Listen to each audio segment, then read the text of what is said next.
When a 95-year-old man walks away from the job he held for 60 years, he is not thinking about making more money. He is thinking about what could go wrong. Warren Buffett just stepped down as CEO of Berkshire Hathaway on January 1st, 2026, 6 decades running one of the most successful companies in history. And in his final act before handing the keys to his successor, Greg Abel, he did something he has never done before. He built the largest cash pile in corporate history, $381.7 billion sitting on the sidelines. Not invested, not deployed, just waiting. Now here's why this matters to you directly. If you own stocks, if you have a 401k, if your retirement depends on the market continuing to climb, what Buffett just did should make you stop and ask a simple question. Why would the greatest investor who ever lived choose to hold more cash than stocks right now? Think about what that means. This is a man who made his fortune buying stocks. His entire philosophy for 60 years has been to find great businesses and hold them forever. He turned a failing textile company into a trillion-dollar empire by buying and holding. And right now, he is holding cash instead. For 12 straight quarters, Buffett sold more stocks than he bought.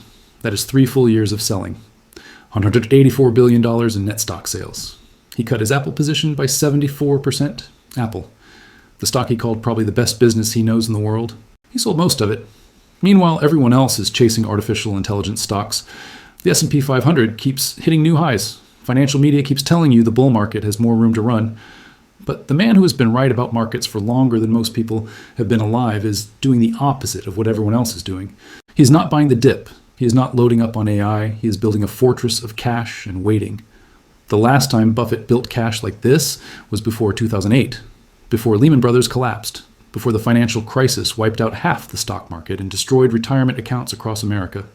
Back then, people said he was missing the boom. They said he had lost his touch, that he did not understand the new financial products and the new market dynamics. Then the crash came. And while everyone else was selling in panic, Buffett was buying. Goldman Sachs, at terms that made him billions. Bank of America, at terms that made him billions more. He became the lender of last resort because he had cash when nobody else did. That was with $128 billion in reserves. Right now, he has $381 billion. 3 times more.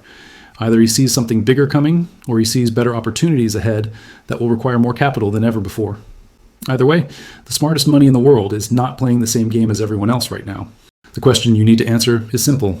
Are you going to pay attention to what Buffett is doing, or are you going to ignore the clearest warning signal he has ever sent? Let me take you back to September 2008, because what happened then explains everything about what Buffett is doing right now. On September 15th, 2008, Lehman Brothers filed for bankruptcy. $639 billion in assets. The 4th largest investment bank in America, gone overnight. The Dow Jones dropped 504 points that day. The biggest single-day decline since September 11th, 2001. Within 6 months, the stock market lost more than 50% of its value. Retirement accounts across America were cut in half. But here is what most people do not know about that period. In 2007, a full year before Lehman collapsed, Warren Buffett was doing something that confused everyone on Wall Street. He was selling, while markets climbed to record highs, while investors chased returns, while every financial expert on television said the good times would keep rolling. Buffett was building cash.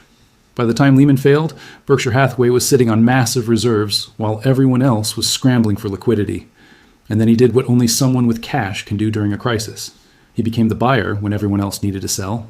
Goldman Sachs came to him first, September 23rd, 2008. 8 days after Lehman collapsed, Goldman needed capital to survive. Buffett wrote a check for $5 billion in exchange for preferred shares, paying a 10% annual dividend, plus warrants to buy another $5 billion worth of common stock at $115 per share. Think about those terms.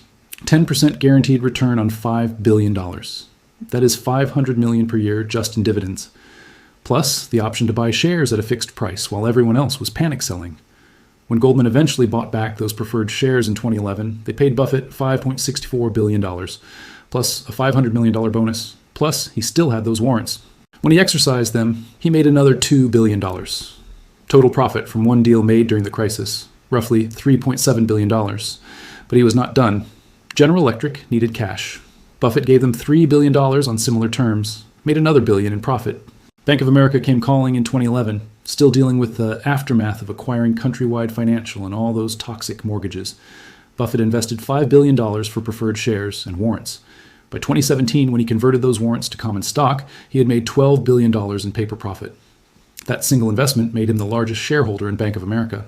Mars needed help financing its $23 billion acquisition of Wrigley. Buffett provided the capital, made $680 million in profit when Mars bought back the bonds. Add it all up. The deals Buffett made from 2008 to 2011 generated more than $10 billion in profits, from investments totaling $14.5 billion in cash commitments. That is not luck. That is what happens when you have cash while everyone else is desperate.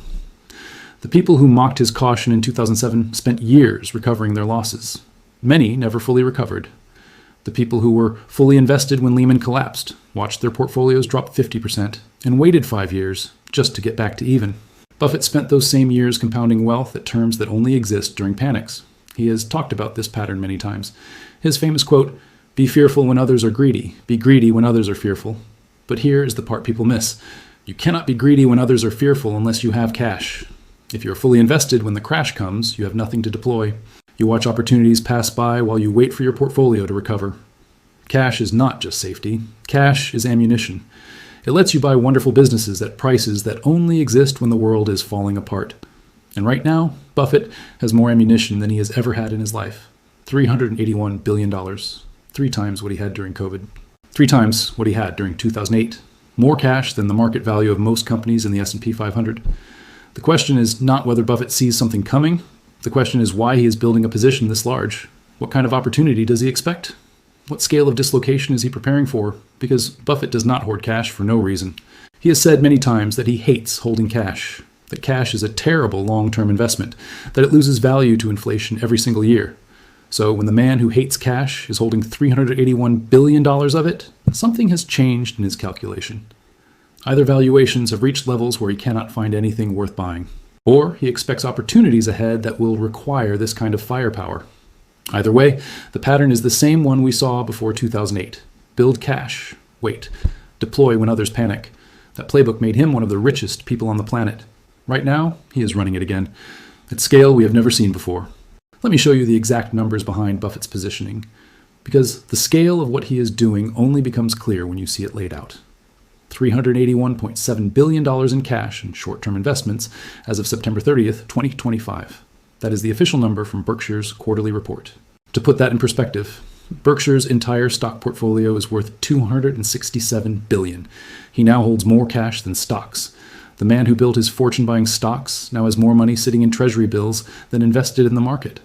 This did not happen overnight. It happened systematically over 12 consecutive quarters. From the fourth quarter of 2022 through the third quarter of 2025, Buffett sold more stocks than he bought every single quarter. 3 full years of net selling. The cumulative total, $184 billion more in sales than purchases. Look at what he sold. Apple, his largest position, his favorite stock, the company he called probably the best business in the world. He owned over 900 million shares at the peak. Now he owns 238 million. He sold 74% of his Apple stake.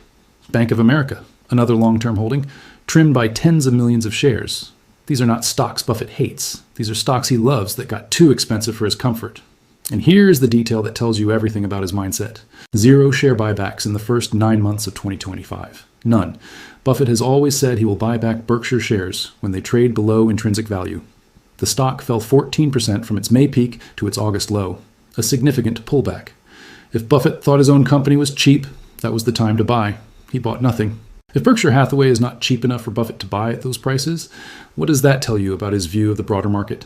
The cash keeps piling up. Started 2022 at $105 billion, climbed to $150 billion during COVID, now $381 billion, more than double the previous peak. Most of that cash sits in short-term treasury bills earning around 4 to 5%. Berkshire now owns more treasury bills than the Federal Reserve. They are on track to collect roughly $12 to $15 billion this year just from interest. Risk-free income guaranteed by the U.S. government. Buffett is getting paid to wait, and he is clearly willing to wait as long as necessary. Now, let me show you what Buffett is looking at when he makes these decisions. There's a metric called the Shiller-Cape ratio. It measures stock market valuation by comparing current prices to average inflation-adjusted earnings over the past 10 years. It smooths out short-term fluctuations and gives you a clear picture of whether stocks are cheap or expensive. The long-term average is around 17. When the ratio gets above 25, stocks are historically expensive. When it drops below 15, stocks are historically cheap. Right now, the Cape ratio is above 40. That has only happened twice in the past 150 years. The first time was during the dot-com bubble in 1999 and 2000. We know how that ended. The Nasdaq fell 78%. It took 15 years to recover to its previous peak. The second time is right now. When the CAPE ratio has exceeded 40, historical data shows the market typically delivers negative returns over the following 1 to 2 years, and average annual returns over the next decade fall to low single digits or even negative territory. Compare that to Treasury bills currently yielding 4 to 5% with zero risk. This is the math Buffett is doing. Why take equity risk for potentially 3% annual returns when you can get 5% risk-free? At current valuations, cash is not a bad investment. Cash might be the better investment. Federal Reserve Chairman Jerome Powell has even commented on this publicly. In September, he warned that stock valuations are fairly highly valued by many measures. When the Fed chair is issuing warnings about stock prices, that is not a normal environment. The market says valuations are justified by artificial intelligence growth, that earnings will keep rising, that economic expansion continues forever. Buffett says the math does not work at these prices. One of them will be proven right over the next few years. And history says when the CAPE ratio is this elevated, the correction always comes. The only question is timing. Buffett is not trying to time it perfectly. He is simply acknowledging that at these levels, the risk-reward ratio favors patience over deployment. He would rather earn 5% in treasuries than pay 40 times earnings for stocks that might decline 30%. That is not pessimism, that is arithmetic. But Buffett did not stop buying entirely. He made one major new investment in the third quarter of 2025 that reveals exactly how he thinks. Alphabet, Google's parent company, 17.8 million shares worth $4.3 billion. This is the first time Berkshire has ever owned Google stock, and the timing matters. For years, Buffett and Charlie Munger called Google their biggest missed opportunity. They watched their own subsidiary Geeko pay $10 to $11 per click for Google ads. They saw firsthand how powerful the business model was. They met with Larry Page and Sergey Brin after the IPO, and they still did not buy. Munger once said they just sat there sucking their thumbs while Google compounded. So why buy now after all these years?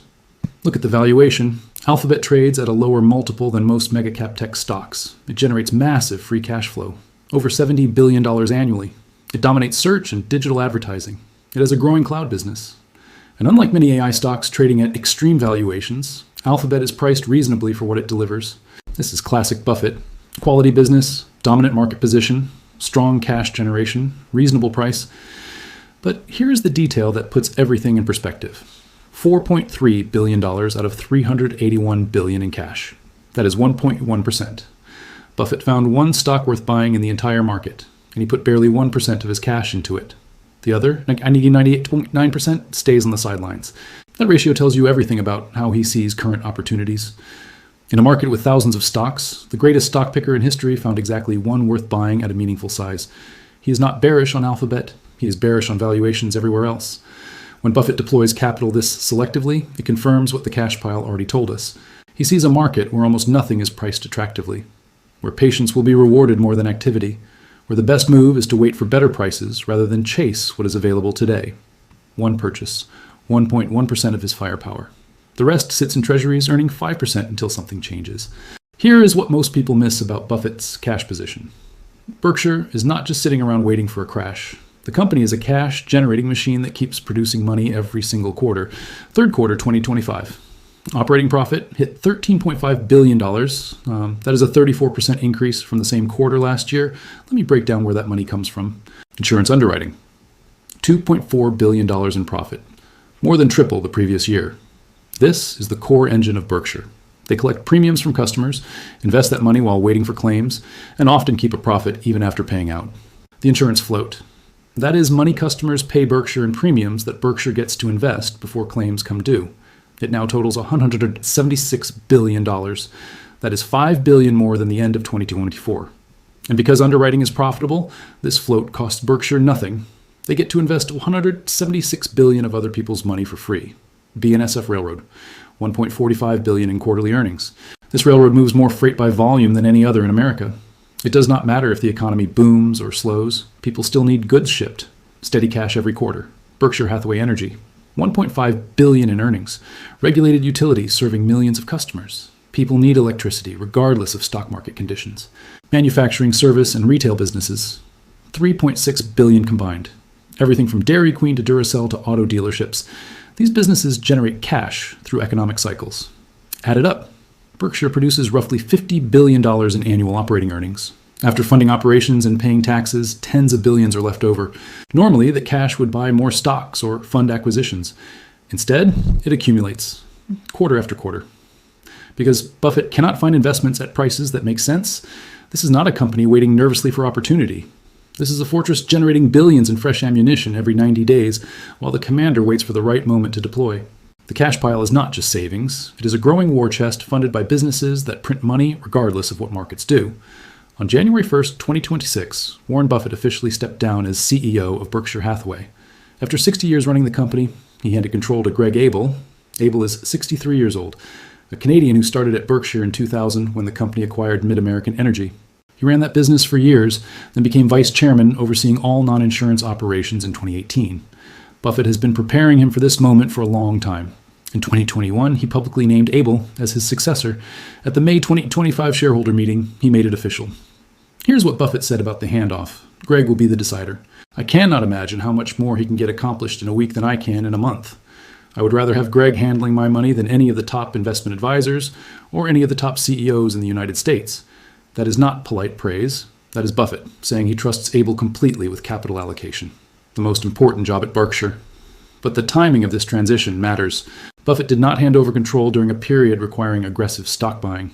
He handed over after building the strongest balance sheet in corporate history. The hard work of defensive positioning is done. $381 billion in cash, $176 billion in insurance float. Operating businesses generating $50 billion annually. Zero debt at the parent company level. Abel inherits a fortress. Whatever comes next, whether it is deploying that cash during market distress or managing through economic turbulence, he has the resources to handle it. Buffett remains chairman of the board. He will still write annual shareholder letters. He said he is going quiet, sort of. But day-to-day decisions now belong to Abel. The man who spent 60 years building Berkshire positioned it perfectly before stepping back. That is not coincidence. Buffett wanted Abel to start from a position of maximum strength. If opportunity arrives in 2026 or 2027, Abel will have more firepower than any CEO in history to take advantage of it. So, what does all of this mean for your money? Let me be direct. This does not mean you should sell everything and hide in cash. Buffett himself still owns $267 billion in stocks. He did not liquidate. He repositioned. But what you should do depends entirely on where you are in life. If you're 5 to 10 years from retirement and heavily invested in stocks at current valuations, you are exposed to something called sequence of returns risk. A 30% market decline in the next 2 years could permanently damage your retirement plans. You might be 70 before your portfolio recovers to where it was at 60. That is not catastrophe, but it is also not the plan. If you are 30 years from retirement, short-term volatility matters much less. You can ride through corrections. You can keep buying during crashes. Time is on your side. But even for young investors, understanding cycles matters. If the market drops 30% and you panic sell, you lock in losses permanently. Here's the question you need to ask yourself. Are you comfortable with current valuations? The CAPE ratio is above 40. That has only happened once before in 150 years. Buffett is holding more cash than stocks. The greatest investor in history cannot find enough attractive opportunities to deploy his capital. If you think valuations are justified and sustainable, stay fully invested. If you think they are elevated and likely to correct, consider your exposure. There is no perfect answer, but alignment between your beliefs and your portfolio matters.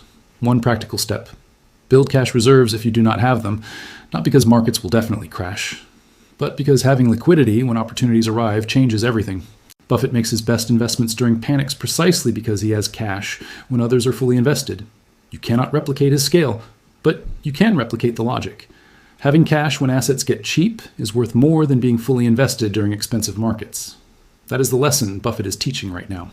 Not through words, through actions. Let me leave you with this. Warren Buffett just made the biggest bet of his career. And it is not a stock. It is cash. $381 billion. Betting that patience and discipline will beat chasing returns at any price. That bet contradicts everything the current market believes. The market says artificial intelligence justifies high valuations. Buffett says the math does not work.